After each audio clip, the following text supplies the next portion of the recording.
Hello everyone. My name is Elise. Welcome to my channel. I hope you're all doing so good today. We are doing a wrap-up that I feel like is long overdue, but I don't really know why I feel that way because there's not that many books here to talk about. But some of them I've read a very long time ago, so I'm ready to chat about them before I forget totally what they were about. There are a lot of good books in here. There are a lot of books that I didn't love, so I'm probably going to be getting rid of them afterwards. So let's talk about them so I can get you up to speed on what I've been reading. So the first book I have already spoken about in, I think it was my mid-year freakout tag video, but I have not actually wrapped it up on my channel. And that is the final book in the Wolf Den trilogy. This is The Temple of Fortuna by Elodie Harper.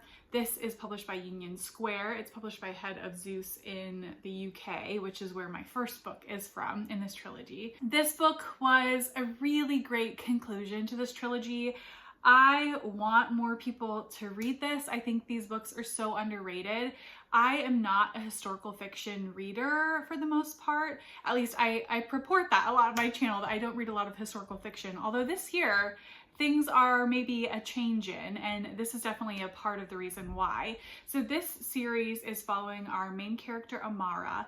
Although we get a lot of characters in this series, but she is the POV that we get.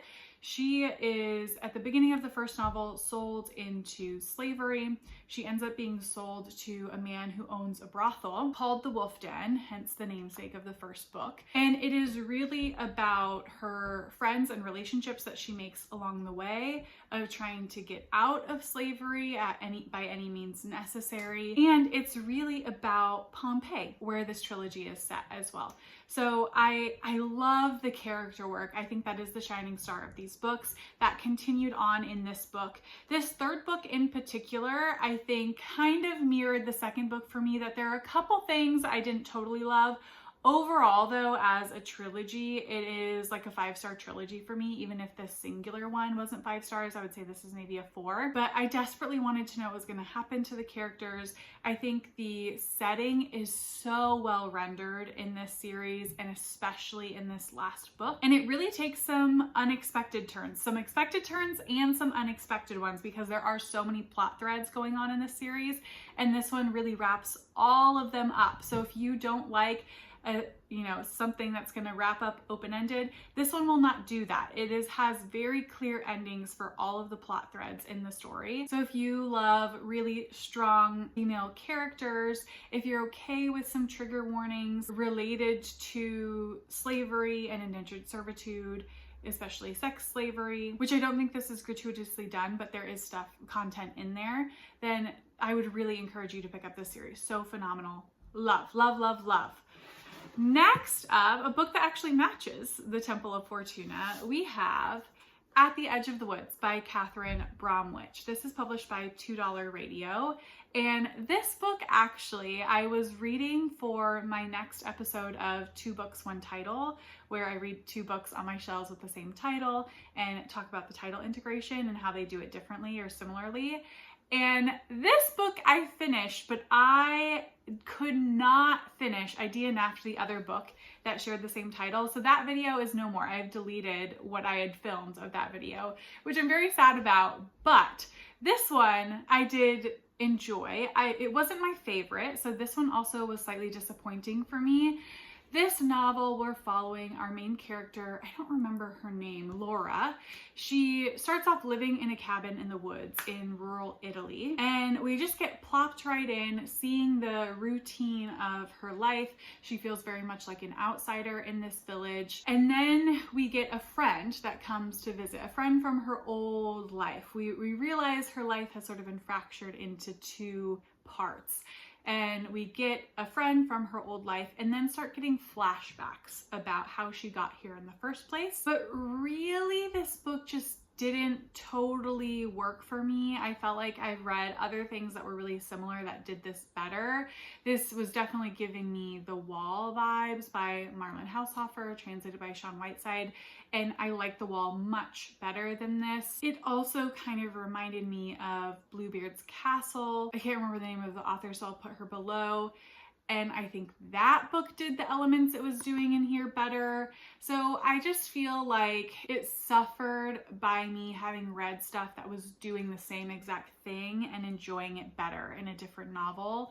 I don't think there's anything inherently wrong with this, but it just felt flat to me. The characters felt flat. It felt a little, dare I say, boring. I do think the writing was really good. I would read from Kathryn Bromwich for a different premise, but this one fell short, and it's such a beautiful book. So I'm contemplating whether or not I'm going to get rid of it. This is one that I could see maybe having more distance from reading similarly. I might be able to reread and enjoy more. So thinking about it, but this was not my favorite. So that is At the Edge of the Woods. Then we have a book that I picked up pretty recently and was very excited about. That is The Pretender. As I'm purporting, I don't read historical fiction.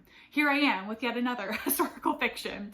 And this one is really the type of historical fiction that I imagine I don't like, where we're talking about nobility, especially English nobility.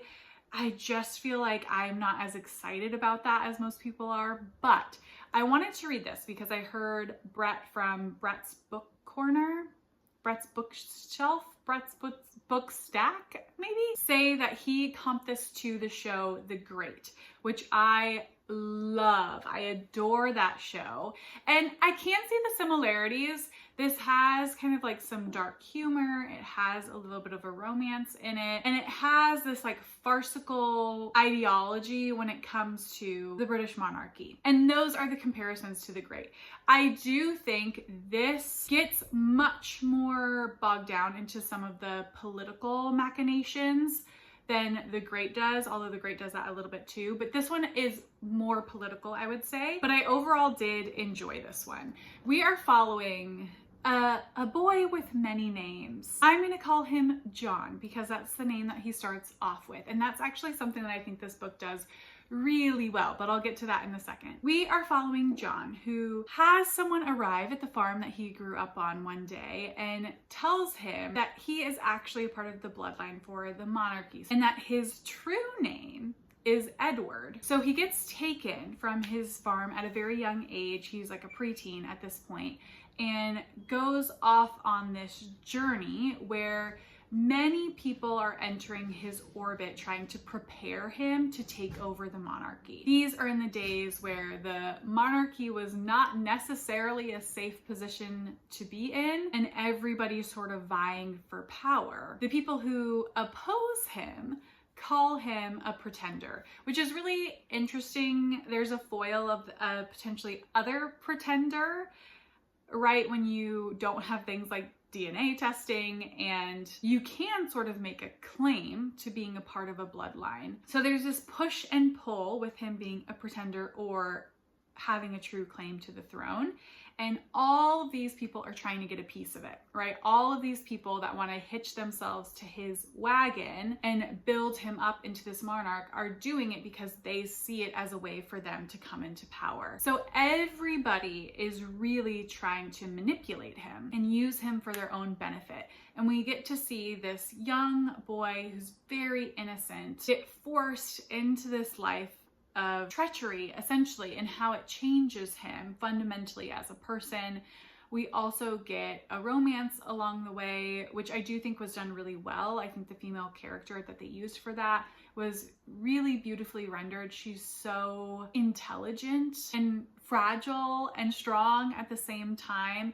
Such a unique character to read, and I really loved her. The thing that I really enjoyed about this, and maybe thought was the cleverest part of this, is that these sections of this book are told based on the amount of times that our main character's name changes, depending on the whims of those trying to get him into power. So he starts off as John, for instance, and then in the next section, it's titled Lambert, and it follows him when his name suddenly becomes Lambert. And that's how he's getting introduced to everyone.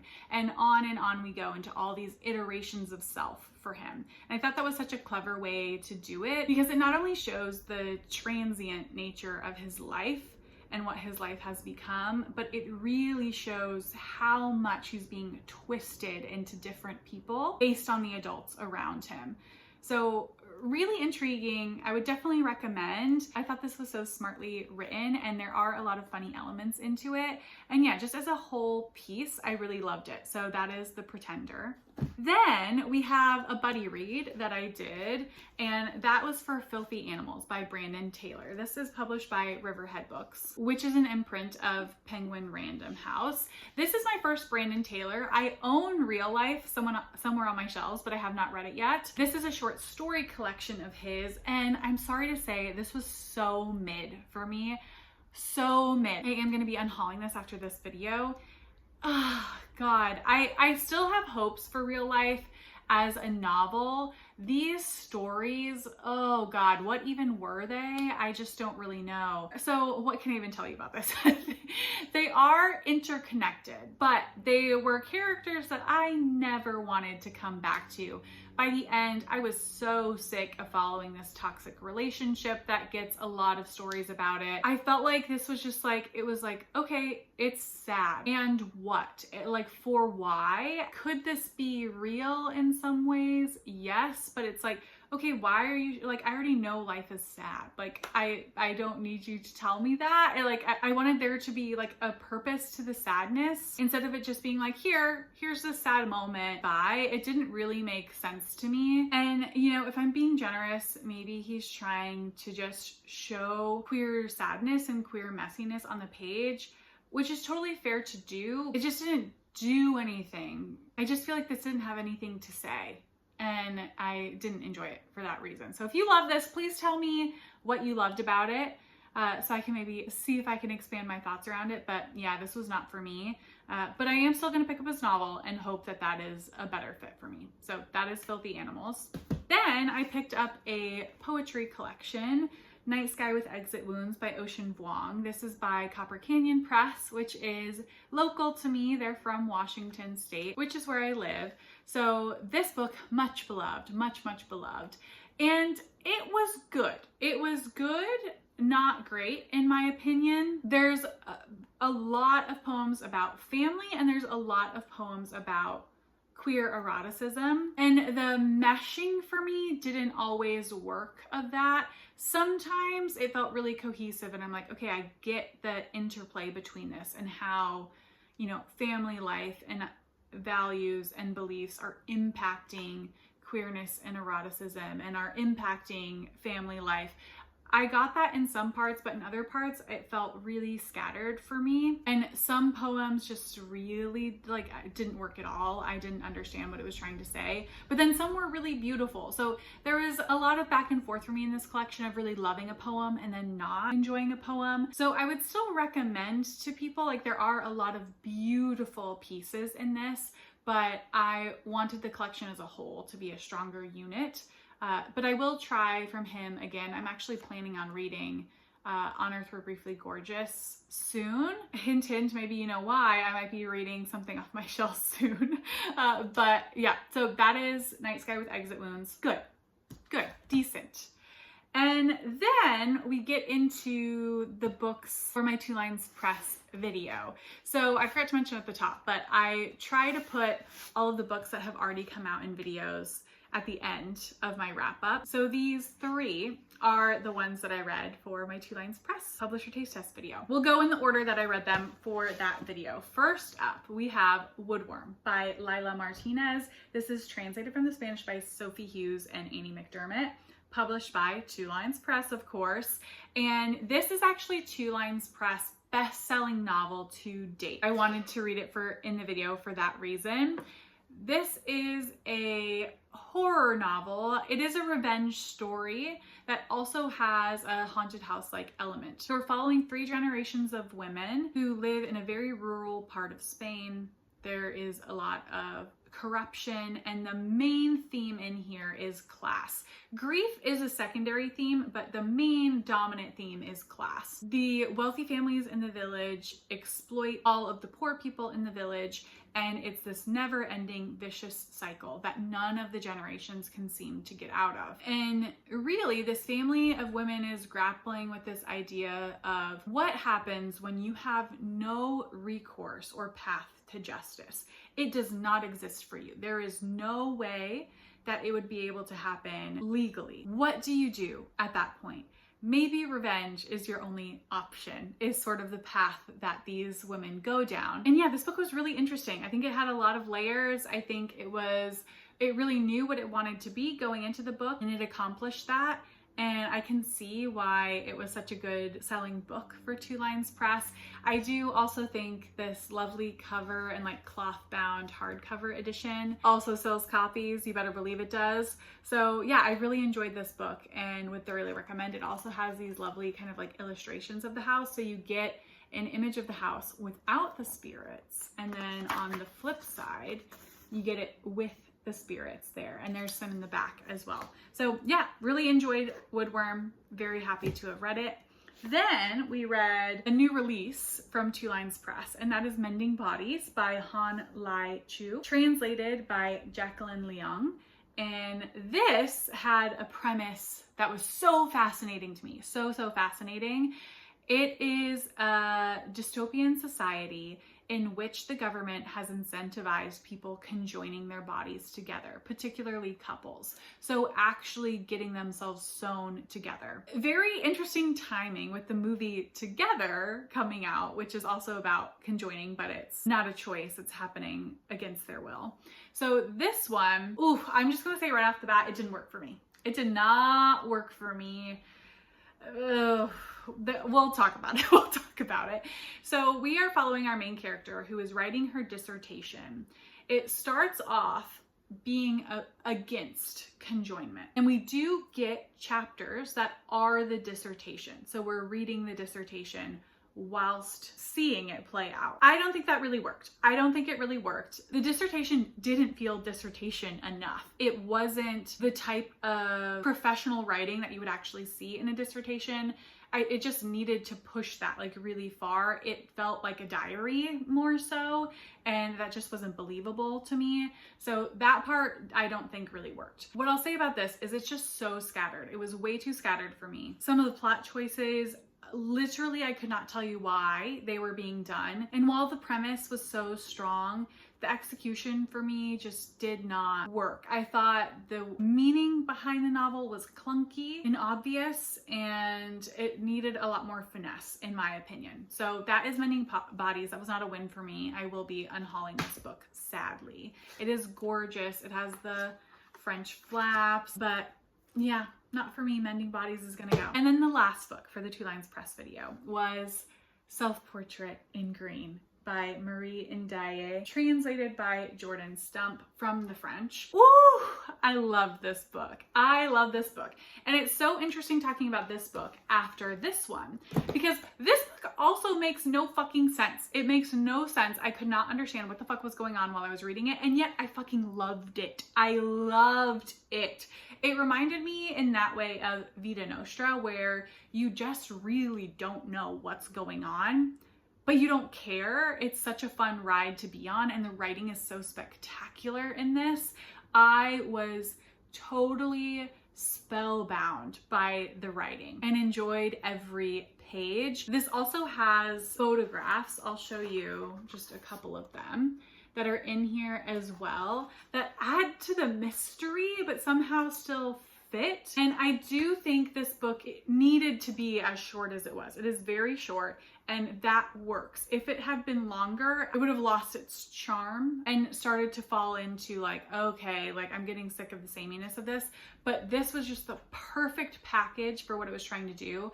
We are following a woman who is talking about these green women that she's met throughout her life and giving us little snippets of them and what makes them green women. And I should say, this is an experimental memoir. And this was such a creative way to engage in a memoir and get these women throughout the author's life that have impacted her. Think very much a la The Dream House by Carmen Maria Machado, but if that book made no fucking sense, that's this book. But so good. Like, I cannot express to you how much I loved the writing. It is phenomenal. It's so good. It's so good. Please pick up this book if you're open to reading something that doesn't really make sense, but wants you to go on the journey with them, and you'll feel like you're in such safe hands. I promise you. So that is Self-Portrait in Green, a lovely one to end on. And those are the books that I have read recently. I hope you enjoyed hearing about them, and let me know if you've read any of these or if you're interested in picking them up. And I will see you all in the next video. Bye.